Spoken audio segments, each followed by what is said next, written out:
Buen día, chicos. El día de hoy el tema es concerniente a la respiración celular. Ahí ven el esquema, la portada. Estamos observando el ingreso del oxígeno y la salida del dióxido de carbono. Seguimos la flecha, encontramos una célula con todos sus organelos citoplasmáticos y en el siguiente dibujo encontramos una mitocondria. Bien, alumnos, la respiración celular se da en las mitocondrias y en el citoplasma. Ahí se está señalando en las mitocondrias cómo ingresa la glucosa. Ahí está su fórmula química C6H12O6, es la fórmula química de la glucosa, y cómo ingresa el oxígeno, que es el oxidante. ¿Qué va a suceder? Que la glucosa, al ser oxidada por el oxígeno, va a producir agua, H2O, más dióxido de carbono, y se crea pues el ATP, que es el adenosín trifosfato, la unidad energética de la célula, de la vida, ¿cierto? Muy bien, pasemos al tema entonces, empecemos. La respiración celular es un proceso químico por el cual los alimentos se oxidan en el interior de las mitocondrias para liberar la energía. La energía liberada es almacenada en moléculas de ATP para luego ser utilizada por los seres vivos en sus funciones vitales. ¿Ok? Muy bien, chicos. Vean bien esa fórmula que está en la parte de abajo.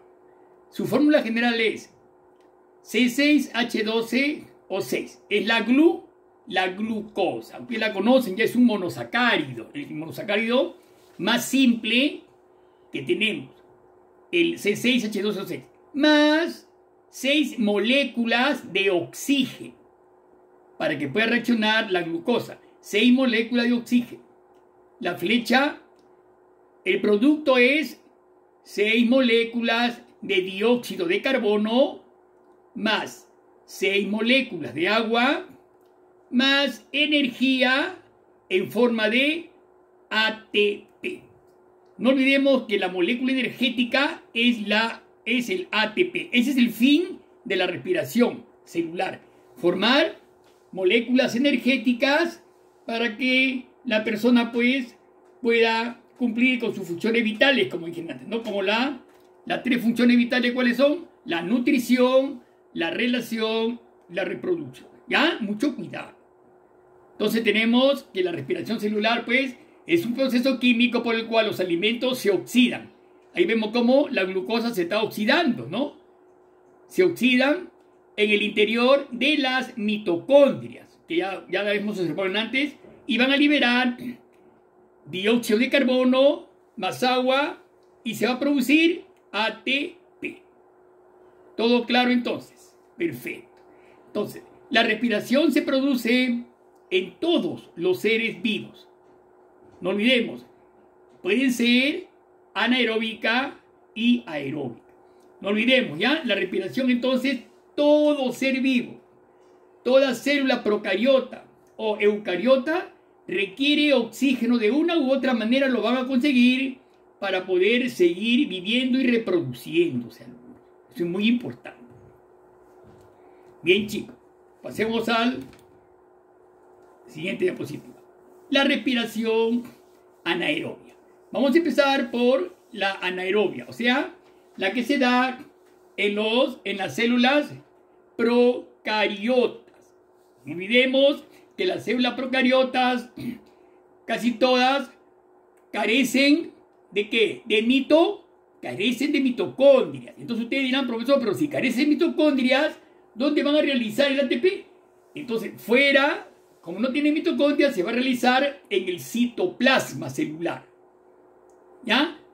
Las bacterias, bueno, no todas, porque hay algunas bacterias que sí presentan mitocondrias, mucho cuidado. Pero la mayoría carece de mitocondrias.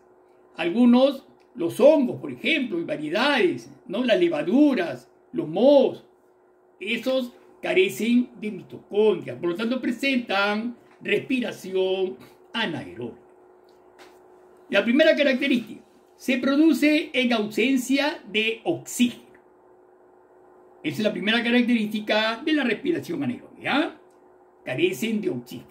Se utiliza como sustancia oxidante el SO4, son radicales, sulfatos, nitratos, carbonatos, etc. Vean cómo los tres radicales presentan oxígeno.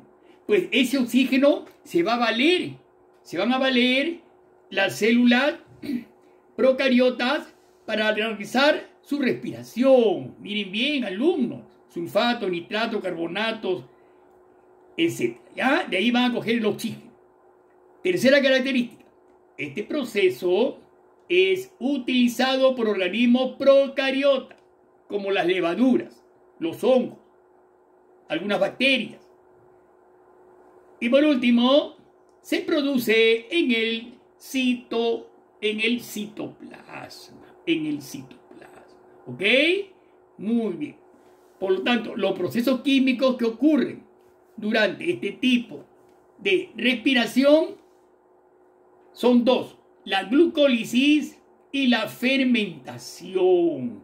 Entonces, todas estas células, bacterias, hongos, levaduras, van a producir glucólisis o fermentación. Mucho cuidado con eso. Gracias a ellos, alumnos, hay grandes fábricas de panificación, elaboración de vino, de la cerveza, gracias a este tipo de respiración que presentan estos organismos procarióticos. ¿Ya?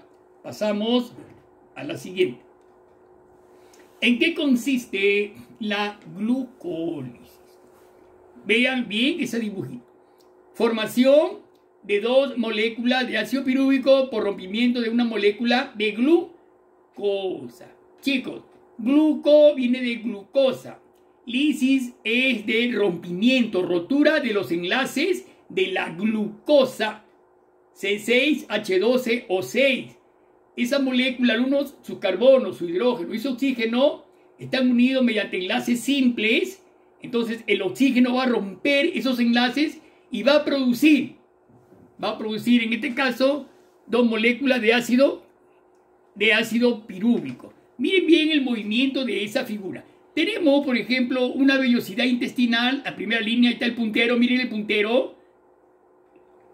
La entrada de nutrientes, ¿no es cierto? A nivel estomacal se encuentran las vellosidades intestinales en el intestino delgado y van a ingresar carbohidratos, lípidos, proteínas, una serie de nutrientes que ingresan y que tienen un recorrido. El azul es la vena sigue su transporte, va transportándose las venas. Llegan alimentos a las arterias, la sangre la lleva a las células, ¿no? Las células cogen los alimentos, lo van cogiendo todos los alimentos, todas las células, o sea, todo el tejido, sigue el transporte y van a desembocar los desechos en el riñón. Excreción de desechos a nivel renal. Miren cómo ingresan y salen por el uréter, ¿no? Ahí están los desechos, como están saliendo por el uréter, mediante la orina. La orina contiene, pues, una serie de desechos, albúminas, urea, ¿no? Una serie de desechos, productos del metabolismo celular. ¿Ya? Mucho cuidado. En la parte inferior también tenemos un alveolo pulmonar. Nosotros sabemos que en el alveolo pulmonar ingresa el oxígeno. Vean cómo está ingresando el O2, ¿no? Ingresa el O2, tiene su recorrido, la sangre cómo lo lleva a las células, deja el oxígeno en las células y se produce CO2, ¿no? Y lleva el CO2, lo va llevando al alveolo pulmonar y lo elimina al exterior, ¿no? Mediante la expiración, ¿no? Usted inspira oxígeno y elimina CO2. ¿Ya? Están bien claros, bien claro. Ya esos dos ejemplitos están bastante simpáticos para que ustedes lo puedan entender. ¿Ya? Entonces, no olvidemos esa parte de glucólisis, ¿no? Glucosa, lisis, rotura, rompimiento. Es la formación de dos moléculas de ácido pirúvico por rompimiento de una molécula de glucosa. Es muy importante. Bien. La fermentación. La fermentación se produce cuando no llega suficiente oxígeno a la célula. Mucho cuidado, ¿ya? Es propia de hongos y bacterias. La fermentación puede ser alcohólica. Una de ellas puede ser alcohólica. Ocurre cuando el ácido pirúvico es transformado en alcohol y dióxido de carbono, o sea, CO2. Mucho cuidado alumno con fermentación, ¿ya? Entonces, es propia de los hongos y bacterias. No olvidemos que los hongos y las bacterias son los principales descomponedores de la materia o sustancia orgánica. Y lo que se fermenta es la sustancia orgánica, alumnos, ¿no? Sobre todo en las épocas de verano, cuando hay bastante sol, las sustancias orgánicas, la comida, por ejemplo, se descompone bastante, se fermentan inmediatamente por la misma temperatura. La multiplicación de estos microorganismos es más rápida y la lactosa, la materia orgánica, se descompone más rápido. ¿Ok? No olvidemos eso. Hay dos tipos de fermentación. La fermentación alcohólica, repito, ocurre cuando el ácido pirúvico, ¿no?, que se formó, es transformado en alcohol y dióxido de carbono. Ahí tenemos, por ejemplo, vean el marco, la ausencia de oxígeno se produce. Ocurre en el citoplasma, ¿ya? Luego, ahí está la glucólisis, la rotura de la cadena de la glucosa, fermenta, la fermentación, que puede ser láctica y alcohólica. Ahí están dos tipos de fermentación. Alcohólica, cuando se produce al finalizar el alcohol y el adenosintrifosfato. Y la láctica, que produce el ácido láctico y adenosintrifosfato. Son dos tipos de fermentación bastante clásicas. La alcohólica, ¿no? Y la próxima que vamos a hacer, la fermentación alcohólica, y la B, la fermentación láctica, ¿ya? Ahí está la fermentación láctica. El ácido pirúvico se transforma en moléculas de ácido láctico que se utiliza para producir el queso y el yogur.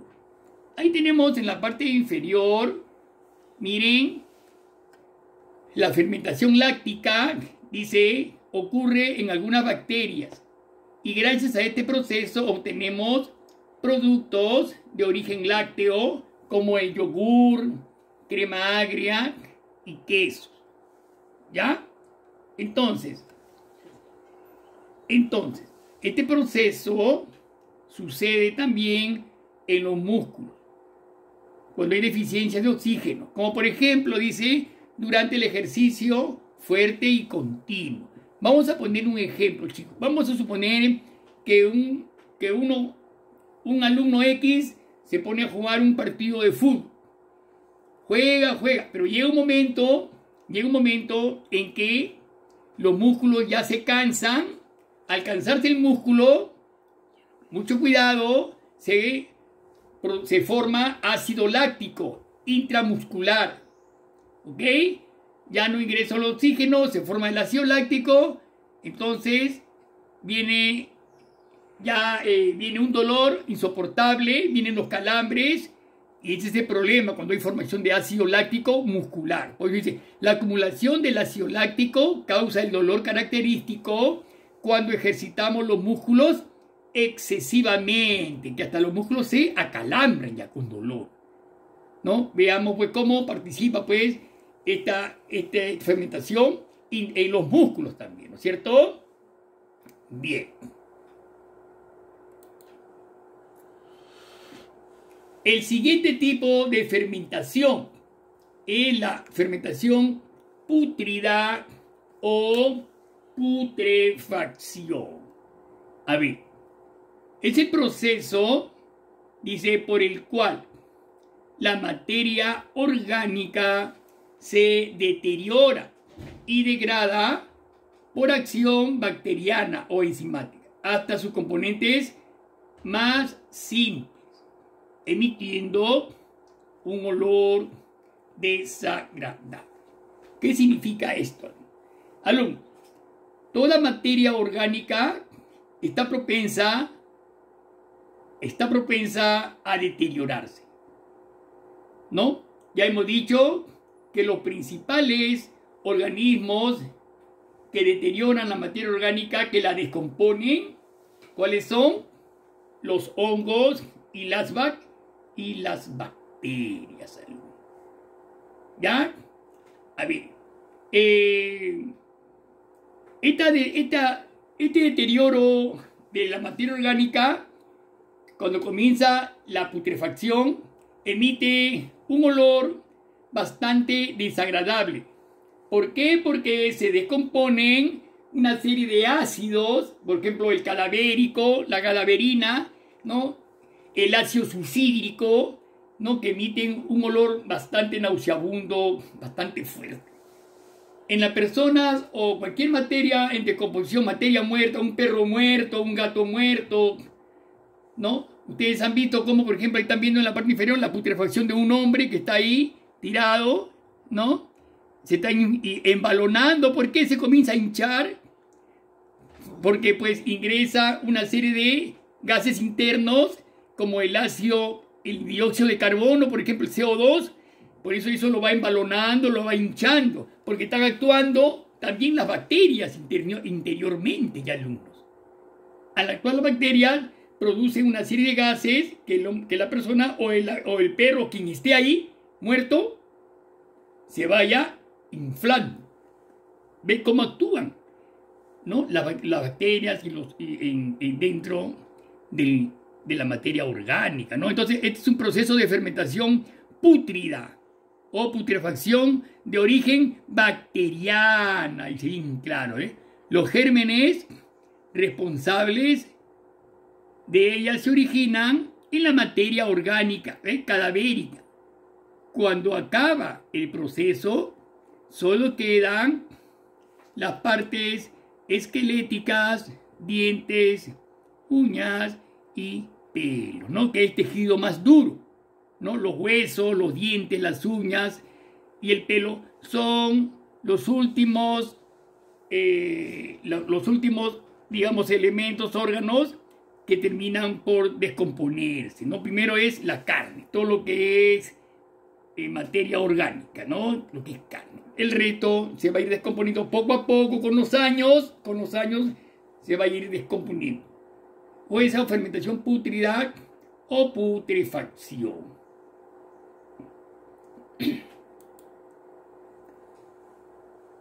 Bien. Ahora tenemos, alumnos, un cuadro que nos va a hablar sobre, miren, sobre los 4 tipos de fermentación. La alcohólica, fermentación alcohólica, producto inicial, ¿dónde se dan? En el trigo, cebada, uva, manzana, ¿ven? Ahora, ¿qué microorganismo? Una levadura. El microorganismo que va a actuar sobre estos productos iniciales son las levaduras, ¿no? Las levaduras. El producto final, el pan, por ejemplo, la panificación, cómo se elabora el pan, ¿no? La cerveza, el vino, la sidra. Producto final o subproducto de la fermentación es el alcohol o etanol y el dióxido de carbono. Ahí, por ejemplo, vamos a ver una cerveza. Una cerveza es una fermentación, algunos, de, por ejemplo, el lupus que se elabora para hacer cerveza, ¿no? El lupus es una flor muy bonita, que se tiene que actúa en la fermentación junto con una bacteria muy importante, ¿no? Que es la Cerevisiae, actúa, ¿no es cierto? Va a actuar sobre la levadura, la levadura del género Saccharomyces cerevisiae, es la que actúa sobre el lúpulo, la cual es utilizada tanto en la industria cervecera como en la panificación, también para elaborar el pan, ¿no es cierto? Después tenemos la fermentación láctica, ¿no? Ahí tenemos leche, carne, col, aceitunas. Una bacteria va a actuar, el microorganismo vivo es una bacteria, ¿no es cierto? Que va a actuar sobre el ácido pirúvico, se transforma en moléculas de ácido láctico que se utiliza para producir después queso, por ejemplo, ¿no es cierto? Ahí vemos la láctica, el yogur, como producto final de la fermentación láctica, el yogur. Tenemos chucrut, el fuet. Tenemos, el fuet es un embutido, por ejemplo, ¿no? Parecido al relleno. El chucrut es la col fermentada, ¿no? Olivas en salmuera. Y como producto final, el ácido láctico. La fermentación fúngica es producida por un hongo. De ahí el nombre, el reino fungi, es el reino de los hongos, ¿no? Entonces la fermentación se llama fúngica. El hongo actúa sobre la soya o el queso, ¿ya? Productos finales es la salsa de soya, ¿no? El miso, ¿no? El queso azul. Y como subproducto de la fermentación es el ácido cógico. El ácido cógico es muy importante en la industria para elaborar cremas para la piel, por ejemplo, para la despigmentación de la piel, ¿no? Problemas dérmicos que tengas, es muy importante este ácido cógico, ¿no? Y tenemos la fermentación acética. Producto inicial actúa el hongo, el SCOBY, es un hongo que actúa sobre los vinos y la sidra, ¿no? Por ejemplo, bien sabido que el vinagre proviene, hay una bacteria que se llama Acetobacter aceti, que actúa sobre el alcohol de los vinos y la transforma en vinagre como producto final. Y los subproductos de la fermentación es el ácido acético. Es el ácido acético. Muy bien. Y concluimos con la respiración aeróbica. La respiración aeróbica, como su nombre lo dice, aeróbico viene de aire, son el conjunto de todas las reacciones químicas en que la glucosa se degrada por la presencia del oxígeno. Cuando alumno digo, el oxígeno es un oxidante. No olvidemos que el oxígeno es un elemento oxidante comburente, ¿no es cierto? Entonces, por ejemplo, los cuerpos, ¿por qué digo que es un elemento comburente? Porque ayuda a arder a los cuerpos. Si usted coge al uno una vela y encima de la vela prendida la tapa con un vaso, en cuestión de segundos la vela se va a apagar. ¿Por qué? Porque al consumirse el oxígeno dentro del vaso, la vela se va a apagar. Entonces, los cuerpos sin la presencia de oxígeno no podrían arder. No podrían arder. Mucho cuidado. Estas reacciones son activadas por medio de enzimas ubicadas en el citoplasma y las mitocondrias de las células eucariotas.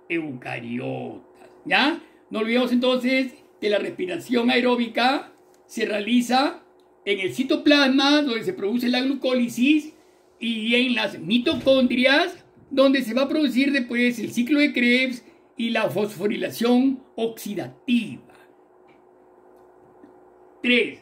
Produce como resultado agua, dióxido de carbono y energía en forma de adenosín trifosfato. Ese es el producto final de la respiración aeróbica, como ya lo vimos al principio en la fórmula que hicimos.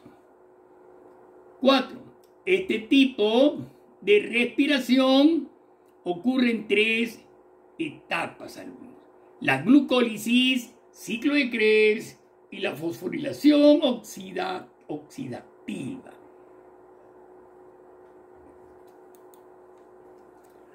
Bien, por último vemos a una mitocondria con un corte sagital, o sea, por la mitad, como una sandía que la parte por la mitad. Porque, ¿no? ¿Qué vamos a ver en la parte interna, toda esa cara? Primero una capa externa. Tiene una doble capa la mitocondria, una doble membrana, ¿ya? Una membrana externa. Quité el puntero, miren el puntero cómo la está demarcando, ¿ya? Una membrana externa. Luego tiene una membrana interna, ¿ya? La membrana interna, ahí está, el puntero lo está marcando. Entre la membrana interna presenta unas hendiduras que se llaman las crestas mitocondriales. Miren, son como unas crestas hacia la parte interna. ¿Ven? Son crestas mitocondriales. Y en la parte central, mire eso, ese espacio que se llama matriz mitocondrial. Matriz mitocondrial.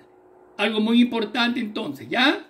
En la matriz mitocondrial se produce el ciclo de Krebs. Es un ciclo donde se produce una gran cantidad de ATP, que es la molécula energética.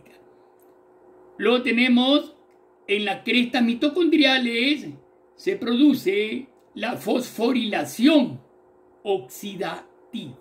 O sea, todos los ATP, los 36 a 38 ATP de toda esta reacción se producen en las crestas mitocondriales.